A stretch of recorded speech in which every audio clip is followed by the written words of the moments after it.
오늘은 이제 본문을 통해서 예배에 대해서 살펴보려고 합니다. 참된 예배가 어떤 것인가? 엘리의 두 아들들하고 이제 사무엘이 대조를 이루고 있는데, 이 대조를 통해서 참된 예배가 도대체 어떤 것인가 하는 것을 우리가 보도록 하겠습니다. 우리는 예배하기 위해서 만들어진 존재입니다. 이 예배라는 것은 사람의 고유한 기능 중에 하나입니다. 우리는 끊임없이 무언가를 예배하도록 그렇게 이제 만들어졌습니다. 하나님을 예배하거나 그렇지 않으면 다른 무언가를 예배하게끔 되어 있습니다. 인류 역사상 무언가를 예배하지 않은 존재는 없습니다. 항상 예배를 합니다. 사람에게 있어서 예배는 사람만이 할 수 있는 고유한 기능이기 때문에 그렇습니다. 이사야서를 보면 우리의 창조된 목적을 말씀하고 있는데, 내 이름으로 불려지는 모든 자 곧 내가 내 영광을 위하여 창조한 자를 오게 하라. 그를 내가 지었고 그를 내가 만들었느니라. 이 백성은 내가 나를 위하여 지었나니 나를 찬송하게 하려 함이니라. 하나님께서 사람을 창조하시고 이제 에덴 동산에 두셨습니다. 그리고 이제 어떻게 말씀하시는가 하면 그게 이제 창세기 2장 15절인데, 여호와 하나님이 그 사람을 이끌어 에덴 동산에 두어 그것을 경작하며 지키게 하시고, 아담을 창조하시고 이제 에덴 동산에 두셨는데 뭘 했을까요? 어떤 일을 했기에 경작하다 하는 말을 사용하고 있을까요? 그리고 또 지키게 하셨다고 하는데 도대체 에덴 동산에서 뭘 지키라고 하셨을까요? 사람이 땀을 흘리고 일을 하기 시작한 것은 죄를 짓고 타락한 이유입니다.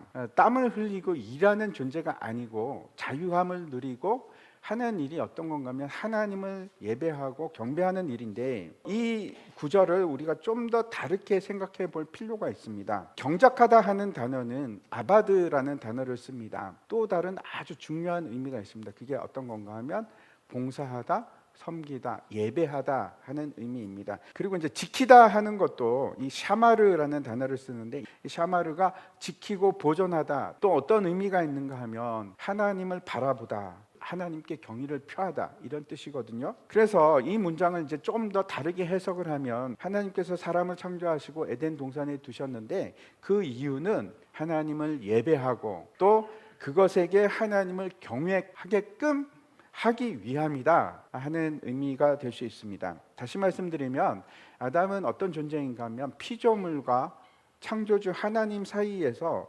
제사장 역할을 하는 존재라고 말씀드릴 수 있습니다. 제사장은 어떤 사람인가 하면 하나님을 예배하는 자일 뿐만 아니고 사람들로 하여금 하나님을 예배케 하는 사람이 제사장입니다. 그러나 너희는 택하신 족속이요 왕같은 제사장들이요 거룩한 나라요 그의 소유가 된 백성이니 이는 너희를 어두운 데서 불러내어 그의 기이한 빛에 들어가게 하신 이의 아름다운 덕을 선포하게 하려 하심이라. 우리는 왕같은 제사장입니다. 그리고 우리의 고유한 목적이 있는데 하나님의 영광을, 그 빛을 선포하고 드러내는 데 있습니다. 예배를 드린다는 걸 아무나 드릴 수 있는 건 아닙니다. 근데 우리가 그 예배를 드릴 수 있는 굉장한 특권을 받았을 뿐만 아니고 우리의 사명이기도 합니다. 예배자로 부름을 받았는데 그 예배자의 역할을 하지 못하고 하나님을 예배하지 못했다. 그러면 어떤 일이 일어날까요? 우상을 찾습니다. 그 우상을 예배하거나 그렇지 않으면 자기 자신을 예배하기 시작합니다. 하나님을 예배하거나 그렇지 않으면은 피조물을 예배하거나 둘 중에 하나를 반드시 하게끔 되어 있습니다. 내가 지혜롭다고 생각하는 순간 어떻게 합니까? 하나님을 버립니다. 하나님 필요 없어. 아담의 죄도 똑같습니다. 하나님을 외면하죠. 그러면 하나님이 없으면 꼭 하나님을 대신할 대체물을 찾습니다. 그게 우상입니다. 근데 하나님을 버리면 어떻게 됩니까? 모든 자원이 끊어지거든요. 리소스가 다 끊기고 힘도 사라집니다. 그러면 다른 곳으로부터 그걸 찾아와야 되기 때문에 내가 애쓰고 힘써서 자원을 확보하고 힘을 기르고 그게 안 되죠. 세상에서 내 힘으로 안 되니까 그것을 대신할 수 있는 더 큰 세력을 찾습니다. 하나님을 버리는 순간 나는 어리석은 존재가 돼서 말도 안 되는 피조물을 섬기기 시작하는 겁니다. 지금 이제 우리가 다 여기 예배하기 위해서 이 자리에 모였지 않습니까? 우리가 드리는 이 예배는 정말 참된 예배인가? 하나님께서는 우리의 예배를 지금 받고 계신가? 그걸 오늘 본문과 함께 우리가 깊이 생각했으면 좋겠습니다. 하나님이 받지 않는 예배는 다른 대상을 예배할 때 내 마음대로, 내가 내키는 대로, 내 원하는 대로 하는 예배는 하나님께서 받지 않으십니다. 오늘 본문은 이제 엘리의 두 아들들 얘기로 시작을 합니다. 홈리와 비느하스인데 엘리의 아들들은 행실이 나빠 여호와를 알지 못하더라. 이 나빴다는 게 도대체 어떤 건가 하면 아무런 가치 없는 일을 하고 사악하고 파괴적이다 하는 단어입니다. 악한데 예배를 드릴 수 있을까? 예배를 드린다고 해서 그 예배가 되는가? 그렇지 않습니다. 하나님께서 악함을 가지고 드리는 예배는 받지 않으십니다. 하나님께서 원하시는 예배 방식이 있습니다. 하나님께서 구하시는 제사는 상한 심령이라 하나님이여 상하고 통회하는 마음을 주께서 멸시하지 아니하시리이다. 저도 죄인이고 여러분도 죄인이고 우리는 악인인데 상한 심령으로 하나님께 나오면 하나님께서 받으시기 때문에 하나님께서는 어떤 자를 찾으시는가 하면 갈급한 자, 상한 마음으로 주님을 간절히 찾는 자, 그런 자들을 만나 주십니다. 내 죄를 사해 주시는 어린 양의 피 예수 그리스도의 보혈이 예배 때마다 나에게 부어지고 성령으로 그 예배가 예배됨으로 하나님께서 받으시는 겁니다. 회개하고 상한 심령이 될 때 하나님께서 받아주시는 겁니다. 다시 오늘 본문으로 돌아가서 엘리의 아들들은 행실이 나쁘고 그 다음에 여호와를 알지 못하더라 이렇게 기록을 하고 있습니다. 여호와를 알지 못했다, 야다라는 단어를 쓰는데 이게 어떤 뜻인가 하면 이 안다 하는 것은 지식적으로 안다는 뜻이 아니고 어떤 의미인가 하면 경험적으로 안다 하는 뜻입니다. 이 홈리와 비느하스는 하나님이 누군지를 알지를 못합니다. 내가 알지 못하는데 어떻게 예배의 대상이 됩니까? 하나님의 사랑을 알지 못하는데 놀라운 은혜를 내가 깨닫지 못하는데 예배가 안 됩니다. 경험적으로 개인적으로 만나셔야 됩니다. 그러므로 우리가 여호와를 알자, 힘써 여호와를 알자. 그의 나타나시면 새벽 빛같이 어김없나니 비와 같이 땅을 적시는 늦은 비와 같이 우리에게 임하시리라 하니라. 아멘. 여러분 여호와를 아시되 힘써 여호와를 아셔야 합니다. 가만히 있는다고 여호와를 알게 되는 것이 아니고 여러분 성경 말씀 보십시오. 말씀 읽으시고 또 해야 되는 것이 있습니다. 기도하셔야 됩니다. 기도 가운데 하나님과 교제하는 겁니다. 그게 진짜 하나님을 아는 경험이 있는 겁니다. 우리가 하나님과 개인적인 만남과 경험이 없으면 하나님을 예배하는 것은 다 헛된 꿈입니다. 세 번째, 엘리의 아들들이 제사를 드릴 때 어떤 일을 했는지 기록하고 있는데 제사라는 것이 어떤 건가 하면 하나님과 하나님의 백성 사이에서 중재하는 역할을 하는 건데 근데 이 사람들이 제사를 통해서 하나님을 예배하는 것이 아니고 지금 자기 사욕을 채우는 일을 합니다. 나를 위해서 그 제사를 이용하는 겁니다. 예배는 그런 게 아닙니다. 예배에 두 가지 모습이 있는데 하나는 서비스한다, 봉사한다 하는 의미고 또 하나는 무릎을 꿇는다 그런 뜻이거든요. 하나님을 높이는 일입니다. 그래서 이제 결국은 성경은 이렇게 얘기합니다. 17절인데 이 소년들의 죄가 여호와 앞에 심히 크면 그들이 여호와의 제사를 멸시함이었더라. 왜 이런 상태까지 가게 됐을까? 왜 예배가 이 지경이 되었나? 이 사람들은 하나님을 사랑한 것도 아니고 두려워한 것도 아니고 높이고 찬양하고 싶은 마음도 전혀 없는 겁니다. 이 사람들 자기들 자신 외에는 아무것도 중요하지 않은 상태에서는 그 상태는 하나님을 예배할 수가 없습니다. 그 다음에는 이제 사무엘에 대해서 말씀하고 있는데 사무엘은 어렸을 때에 세마포 에봇을 입고 여호와 앞에서 섬겼더라. 에봇이라는 것이 이제 제사장이 입는 겉옷입니다. 사원 역할을 하는데 에봇을 입고 있었다 하는 것은 어떤 의미일까요? 정체성입니다. 그는 지금 제사장의 역할을 할 사람이라는 확신을 가지고 나는 하나님의 일을 봉사하는 사람으로 살고 있다 하는 정체성을 아주 분명하게 보여주고 있습니다. 그 에봇을 입고 여호와 앞에서 섬겼더라 이렇게 말씀하고 있는데 이 섬기다는 것이 앞에도 나오는 똑같은 단어입니다. 제사장이 하는 일들을 했다는 건데 근데 그걸 어디서 합니까? 여호와 앞에서. 이건 하나님 보시는 앞에서 행했다는 거죠. 우리는 어떤 상태로 살아가야 되는가 하면 하나님 앞에서 사셔야 됩니다. 하나님의 눈길을 벗어나지 않는다는 것은 하나님의 통치를 따르는 사람으로 살아갔다. 하나님께 순종하는 사람. 그게 예배입니다, 여러분. 하나님 앞에 서 있는 것이 예배입니다. 세 번째는 이제 특별한 기록을 하고 있는데 19절입니다.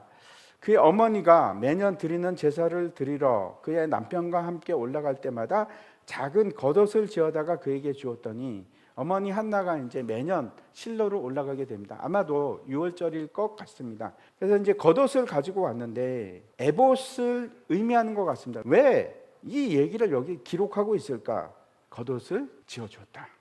왜 이 옷 얘기를 하는가 하면 이 옷은 특별하기 때문입니다. 그렇죠? 제사장만 입을 수 있는 옷인데 그뿐만 아니고 이제 실로에 머물러 있는 동안에 한나가 아들을 만나면 도대체 무슨 얘기를 했을까요? 아주 상징적으로 에봇을 지어준 이 얘기가 아마도 그 얘기가 아닐까 생각을 합니다. 일주일 이상 있으면서 아들을 만나면 교육을 했겠죠. 신앙을 얘기하고. 그러니까 에봇을 주지 않았겠습니까? 부모의 신앙 교육은 정말 중요합니다. 유대인들은 목의 혈통을 굉장히 중요하게 생각합니다. 그 이유가 유대인이 되려면 그 어머니가 반드시 유대인이 되어야 합니다. 왜? 어머니의 신앙 교육 때문에.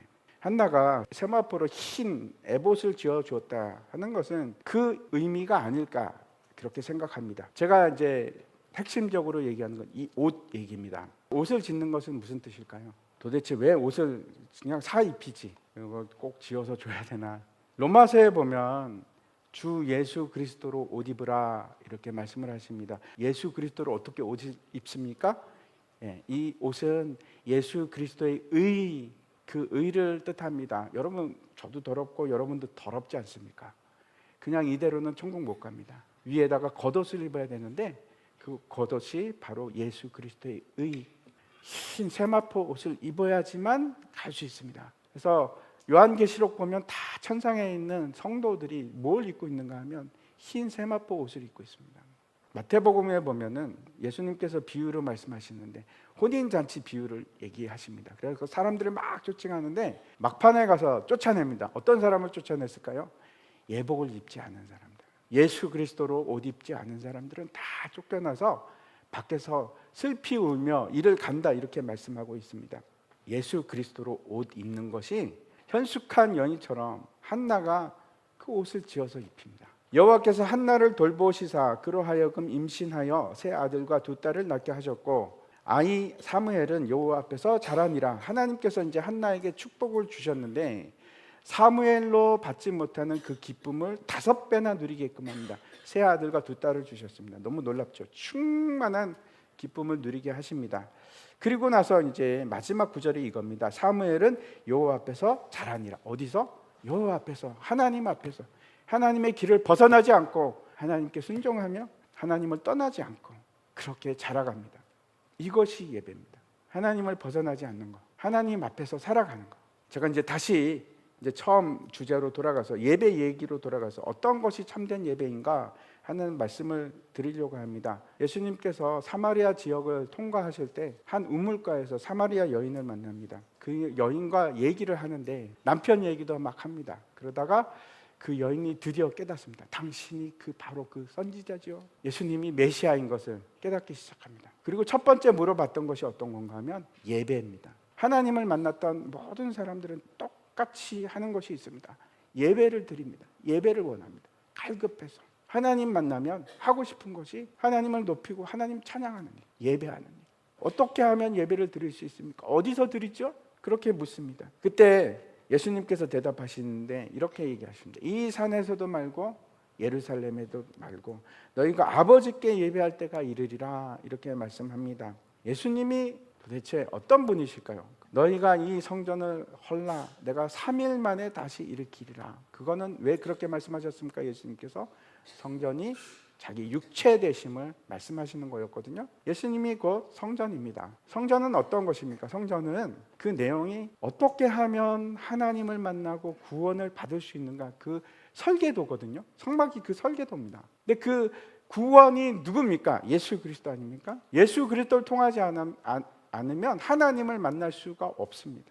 그래서 성전이라는 것은 구원을 보여주기 위한 그림자에 불과하고 참된 성전이 이 땅에 오셨습니다. 그게 예수 그리스도고. 근데 그 성전 대신 예수님께서 어떻게 하셨습니까? 하늘로 올라가셨죠. 그 대신 누구를 보내셨습니까? 성령 하나님을 우리에게 보내셔서 우리 마음에 내재하시게 보내주셨습니다. 그래서 우리 안에는 누가 계십니까? 성령 하나님. 하나님이 계신 것이 바로 성전입니다. 우리가 바로 성전입니다. 여러분이 가정으로 가시면 그 가정이 여러분의 성전이고 일터로 가시면 그곳이 여러분이 예배하는 거룩한 성전입니다. 여러분은 누가 되는가 하면 그곳에서 제사장이 되시는 겁니다. 거룩한 제사장이 돼서 내가 가는 모든 것이 예배의 처소가 되고 하나님을 높이는 곳이 되고, 그러므로 형제들아 내가 하나님의 모든 자비하심으로 너희를 권하노니 너희 몸을 하나님이 기뻐하시는 거룩한 산 제물로 드리라. 이는 너희가 드릴 영적 예배니라. 영적 예배는 내 몸을 하나님께 드리는 겁니다. 산 제물로 하나님을 사랑하고 내 이웃을 내 몸과 같이 사랑하는 것. 그게 산 제물이 되는 겁니다. 내가 사랑하지 못하면 나는 예배를 드리는 자가 아닙니다. 하나님이 원하시는 예배가 그겁니다. 사랑하는 것. 두 번째, 예수님께서 말씀하신 것이 예배의 대상입니다. 누구를 예배할 것인가? 하나님 맞습니다. 하나님 맞는데, 근데 예수님은 하나님이라고 말씀하지 않습니다. 누구라고 얘기하십니까? 아버지라고. 예수께서 이르시되 여자여 내 말을 믿으라. 이 산에서도 말고 예루살렘에서도 말고 너희가 아버지께 예배할 때가 이르리라. 너희는 알지 못하는 것을 예배하고 우리는 아는 것을 예배하노니 이는 구원이 유대인에게서 나느니라. 아버지를 예배하는 겁니다. 분명히 아십시오. 우리는 아버지를 예배합니다. 아버지는 어떤 의미입니까? 친밀하고 나를 사랑하시는, 내가 사랑하는 자, 나의 하나님, 내 아버지, 아버지를 예배하는 겁니다. 세 번째, 우리는 어떻게 예배할 수 있는가? 아버지께 참되게 예배하는 자들은 영과 진리로 예배할 때가 오나니 곧 이때라. 아버지께서는 자기에게 이렇게 예배하는 자들을 찾으시느니라. 하나님은 영이시니 예배하는 자가 영과 진리로 예배할지니라. 우리는 아버지를 예배하는데 어떻게 예배하는가? 우리는 영과 진리로 예배합니다. 영은 뭘까요? 성령 하나님입니다. 성령 하나님. 성령이 없이는 우리가 예배를 드릴 수 없습니다. 성령 하나님께서 예배를 예배되게 하는데 우리에게 진리를 주시고 아는 지식을 주십니다. 하나님이 누구신지, 예수 그리스도가 누군지, 우리가 드리는 이 예배가 무엇인지 알게 하시는 분이 성령 하나님입니다. 진리는 뭘까요? 예수 그리스도입니다. 잊지 마십시오. 예수님만 진리가 되십니다. 그 예수님으로 예배하는 겁니다. 어린 양의 피로. 우리 예배를 다시 한번 돌아보시기 바랍니다. 하나님께서 받으시는 예배와 하나님께서 받지 않으시는 예배가 있습니다. 여러분의 예배 드리는 대상이 누구십니까? 하나님 맞으십니까? 정말 그를 높이기 위해서 이 자리에 오셨습니까? 내 예배가 어떤 건지 다시 한번 보십시오. 나를 중심으로 예배를 드리고 계십니까? 아니요, 그건 참된 예배가 될 수가 없습니다. 예배는 하나님 앞에 무릎을 꿇는 것을 말합니다. 하나님을 높이고 하나님을 영광스럽게 하는 거예요. 왜 그렇게 하십니까? 그분이 나의 죄를 사해 주시고 나를 지극히 사랑하시는 내 아버지라서 그 아버지를 찬양하고 높이는 것이 예배입니다. 저 멀리 있는 하나님이 아니고, 내가 알지 못하는 하나님이 아니고, 내가 친밀하게 매일같이 만나는 하나님, 내 삶을 드리는 예배, 영적 예배, 그건 다시 말씀드립니다. 그게 뭐라고요? 사랑입니다. 하나님을 사랑하고 내 이웃을 내 몸과 같이 사랑하는 것, 그것이 내가 드리는 예배입니다. 그 예배를 드리십시오. 사무엘처럼 그 예배를 드리십시오. 우리가 다른 것은 실패해도 예배에서는 실패자가 되서는 안 됩니다. 예배에서는 성공하셔야 됩니다. 예배가 우리 삶의 목적이고 예배가 우리를 회복해야 하는 생명입니다. 그뿐만 아니고 예배가 우리 삶의 모든 것이라서 그렇습니다. 모든 것이라서 내가 사는 이유도, 내가 살아가는 모든 방식도 하나님 앞에 산 제물로 드리는 예배가 돼서 그렇습니다. 그 예배를 드리시기 바랍니다.